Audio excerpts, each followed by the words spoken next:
अरे खाना उना मिली महारानी कि ना मिली आज? 2 घंटे हो गए बैठे बैठे, तब से खाना मांग रहा हूँ। मुझे काम पर भी निकलना है, लेकिन ये महारानी है कि सुनने का नाम ही नहीं ले रही है। अरे ला रही हूँ बाबा, ला रही हूँ, थोड़ा सब्र करो। खाना बनने में टाइम लगता है। अरे कितना टाइम लगेगा, 2 घंटे से तो बैठा हूँ। कौन सा 56 भोग बना रही हो? वही रूखी सूखी रोटी और सादी सब्जी ही तो बना रही होगी। ये लो, ठूस लो। यही खाना बनाने के लिए तुमने 2 घंटा लिया? 2 रोटी और सूखी सब्जी बनाने में तुम्हें 2 घंटे लग गए। इस खाना के लिए मैं सुबह से इतना इंतजार कर रहा था। मुझे लगा आज तो कुछ स्पेशली बना रही होगी, तभी इतना समय ले रही हो।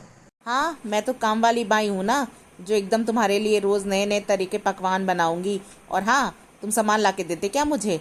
जैसे घी हो गया, मेवा हो गया, जिससे मैं अच्छे अच्छे पकवान तुम्हारे लिए बनाऊं। खुद ही जाती हूँ बाजार, जो थोड़े बहुत पैसे मिलते हैं उनमें यही सब आती है। आटा और सादी सब्जी, जो मिल रहा है वही खा लो। और इतना ही फुटानी है तो जाओ बाजार में अपने मनपसंद का खा लिया करो। अच्छा, बाजार से खाने के लिए मैं तुमसे ब्याह किया हूँ, ताकि तुम यहाँ पे ऐसे ही आराम से बैठो और मैं बाजार से खाना खाऊं। वाह भाई वाह। अच्छा, तो तुमने मुझसे शादी केवल खाना बनाने के लिए किया था? वो तो कोई नौकरानी भी बना देती, तो तुम्हें मेरी जिंदगी बर्बाद क्यों की? तुम तो ऐसे बोल रही हो जैसे कि तुम 24 घंटा इस घर में खाना ही बनाती हो। एक नॉर्मल तो खाना बनाती हो 2 टाइम का, वो भी ढंग का नहीं बनाती। जैसे तैसे मिल जाता है, खा लेता हूँ बस। हाँ, तो इतने तुम्हें खाने का शौक है पकवान, तो तुम खुद बना लो ना। तुमसे तो बहस ही करना बेकार है। मुझे भी कुछ शौक नहीं है तुमसे बहस करने का। अच्छा सुनो, नवरात्रि आ रही है, तो मैं नवरात्रि में 9 दिनों का व्रत रखूंगी। उसके लिए मुझे फल ये सब की जरूरत पड़ेगी, और साथ में ढेर सारे मेवा भी, काजू किशमिश बादाम। तो सारे जाके आते वक्त बाजार से लेते आना। अच्छा महारानी, मैं खाऊं यहाँ पे सूखी रोटी और सब्जी, और तुम खाओगी मेवे मिष्ठान और फल? वाह भाई वाह। अरे भाई, ये व्रत का खाना है, तुम्हें नहीं पता क्या कि व्रत में अन्न नहीं खाते हैं? तो इसी से तो पेट भरूंगी मैं। तुम्हारे घर में तो कभी किसी ने मेवा मिष्ठान फल देखा नहीं है, और तुम यहाँ पे आके इतना डिमांड कर रही हो।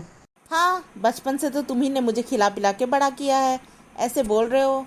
व्रत तो इंसान भूखा रहने के लिए करता है। तुम तो इतनी सारी चीजें मंगवा रही हो, तो व्रत किस काम का हुआ? अच्छा, तुम चाहते हो कि मैं बिना कुछ खाए पिए ऐसे ही रहूं? वाह, मैं तुम्हें यहाँ पे इतने मेहनत से खाना बना के देती हूँ, और तुम चाहते हो कि मैं भूखी मर जाऊं? मैंने कब कहा तुम्हें भूखा रहने के लिए? मैंने थोड़ी बोला तुम्हें व्रत रखने के लिए। जो मुझे खाना दे रही हो तुम वही खाओ। तुमसे मुझे बहस नहीं करना, जितना बोला गया है उतना कर देना। बस अपनी ही हुकूमत चलाती, मेरी तो कुछ सुनती ही नहीं हो तुम। अच्छा, सुनती नहीं तो ये खाना कैसे मिल गया तुम्हें? अगर नहीं सुनती तो अभी मैं बिस्तर पे पड़ी रहती, तुम्हारे लिए 2 घंटे से खाना नहीं बना रही होती।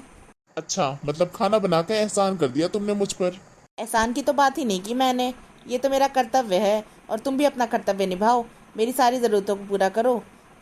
चलो, मुझे और भी काम है, तुम अपना खाना ख़त्म करके सीधे काम पे चले जाना। और शाम को आते वक्त जो जो मैंने सामान गिनाया है सब लेते आना। ध्यान रहे, कुछ छूटना नहीं चाहिए। ठीक है महारानी जी, ले आऊंगा। एक खाना क्या बना के देती है, इतना एहसान जताती है, और ऊपर से बदले में इतना सारा मेवा मिष्ठान फल मिठाई सब मांगती है। अब बेचारा पति करे तो क्या करे, आप ही बताए दोस्तों।